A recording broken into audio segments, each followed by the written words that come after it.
He wrote it the morning after he went blind. Not the day of, the day after. The day of was different. The day of was the accident, the hospital, the doctors speaking in careful voices to his mother in the corridor while he lay in a bed trying to understand why the darkness wasn't lifting the way darkness was supposed to lift. That day he didn't write anything. That day he just listened. To the voices, to the machines, to the particular quality of a silence that had weight in it, the weight of something that was not coming back. But the morning after, when his mother had fallen asleep in the chair beside his bed, and the hospital had gone to that particular 3 a.m. quiet, Stevie Wonder, 8 years old, born Stevland Morris, 6 weeks away from the rest of his life, reached for the notebook his teacher had given him and he wrote a song. He wrote it in the dark. He had always written in the dark. The dark was not new. What was new was that the dark was now the only option. He never showed it to anyone, not his mother, not his teacher, not the producers who found him a year later and understood immediately that they were in the presence of something that didn't come along often, not in 60 years of making music that had reached into more people than he could count and found something true in every one of them. The song existed in one place, a notebook kept in a specific drawer, moved from house to house over 7 decades the way you move the things that are too important to leave behind and too private to display.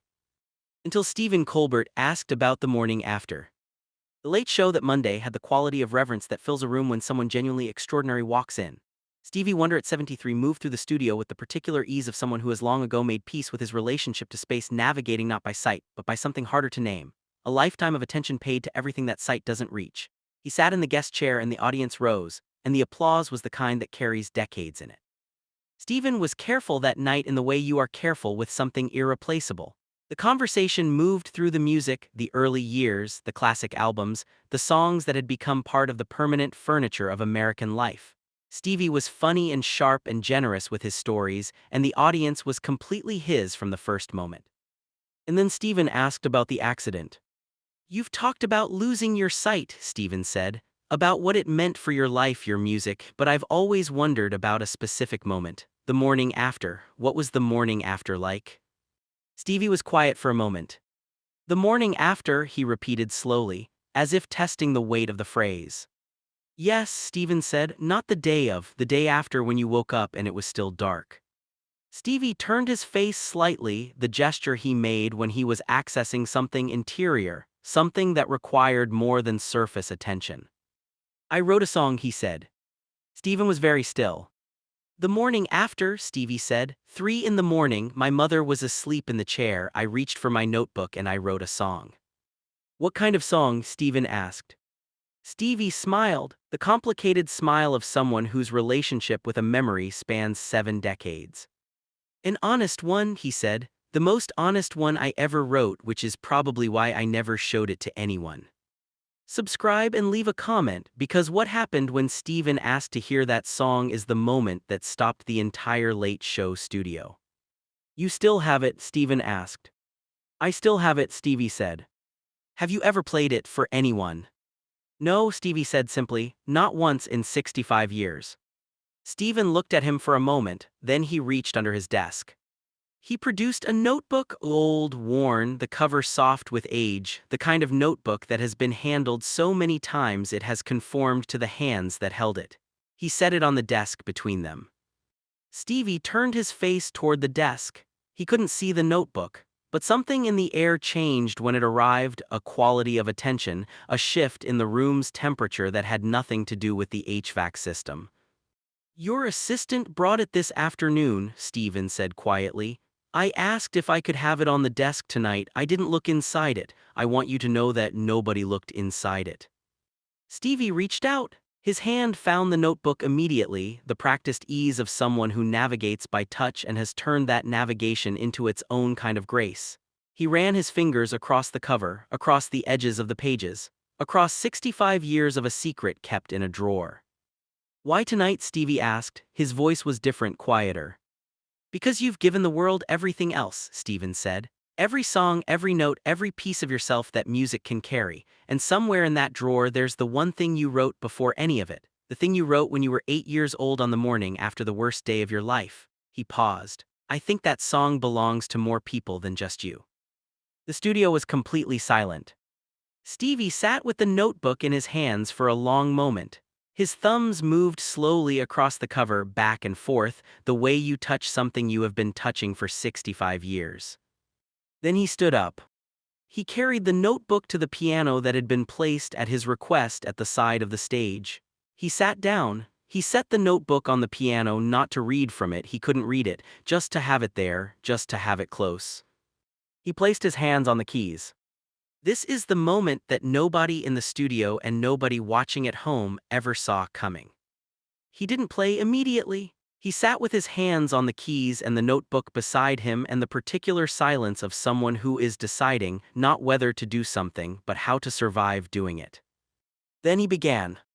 The song was simple in the way that things written by 8-year-olds are simple, direct, unadorned, with none of the sophisticated architecture that 60 years of mastery would later build. A single melody, unhurried, moving through 4 chords that any beginner could play. But the simplicity was not a limitation. The simplicity was the point. This was a song written before the craft arrived, before the production and the arrangements and the decades of understanding how music works. This was just a child in a hospital bed at 3 in the morning reaching for the only thing that had ever made sense to him and using it to say the thing that had no other way to be said. Stevie began to sing.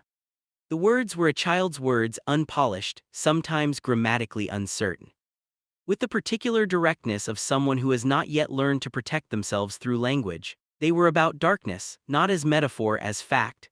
The specific physical fact of darkness that doesn't lift, the way it felt different from sleep darkness, the way it had its own texture, its own sound, its own relationship to time. And then the chorus arrived. The chorus was 4 lines. Simple 4 lines that an 8-year-old had written alone at 3 in the morning in a hospital in Michigan in 1960, that had never been heard by another human being in 65 years, that now filled the Ed Sullivan Theater and went out across whatever broadcast reached.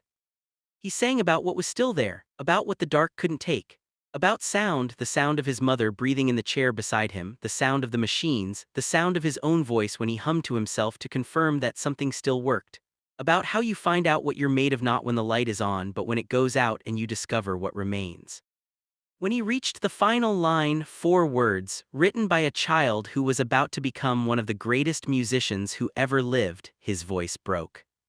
Not dramatically, just at one word, one specific word that carried 65 years of everything that had happened since that morning. He finished the song. The studio was absolutely silent. Stevie Wonder sat at the piano with his hands still on the keys and his head slightly bowed, and the worn notebook beside him, and did not try to compose himself and did not try to manage what was on his face, and the cameras saw all of it and nobody in the control room made a single sound. Steven stood up, he walked to the piano. He stopped beside Stevie and he put his hand on Stevie's shoulder and he didn't say anything because there was nothing to say that would improve the silence. After a long time, Stevie raised his head. I was 8 years old, he said. His voice was rough and clear at the same time. I was 8 years old and I didn't know what was going to happen. I didn't know about the music or the albums or any of it. I just knew that the dark was real and I needed to put it somewhere. He touched the notebook. I put it here. And then you put it in every song after, Steven said quietly. Stevie was quiet for a moment. And then I put it in every song after, he said. The audience rose. The notebook went back to the drawer. The song was never officially released. Stevie said some things were complete exactly as they were, and this one was complete. It had been written for a specific moment, and that moment had finally arrived, and now it was finished. But the people who were in that studio on that Monday night carried it with them. The specific melody, the child's words, the 4 lines of the chorus. They carried it the way you carry things that reach somewhere ordinary language doesn't reach. Some songs are written before the songwriter knows they are a songwriter. Some songs are written in the dark, alone, at 3 in the morning, by someone who is 8 years old and has just discovered what they are made of. Those are the truest songs, the ones written before the craft arrives, the ones written when the only tool available is honesty. Stevie Wonder had given the world 65 years of extraordinary music. But on a Monday night in November in the Ed Sullivan Theater, he gave them something older than all of it. The first song, the honest one. The one written in the dark on the morning after when he reached for his notebook and discovered that the music was still there. It was always still there. If this story moved you, like this video and subscribe, because some songs are written before the songwriter knows what they are. And some take 65 years to find their audience.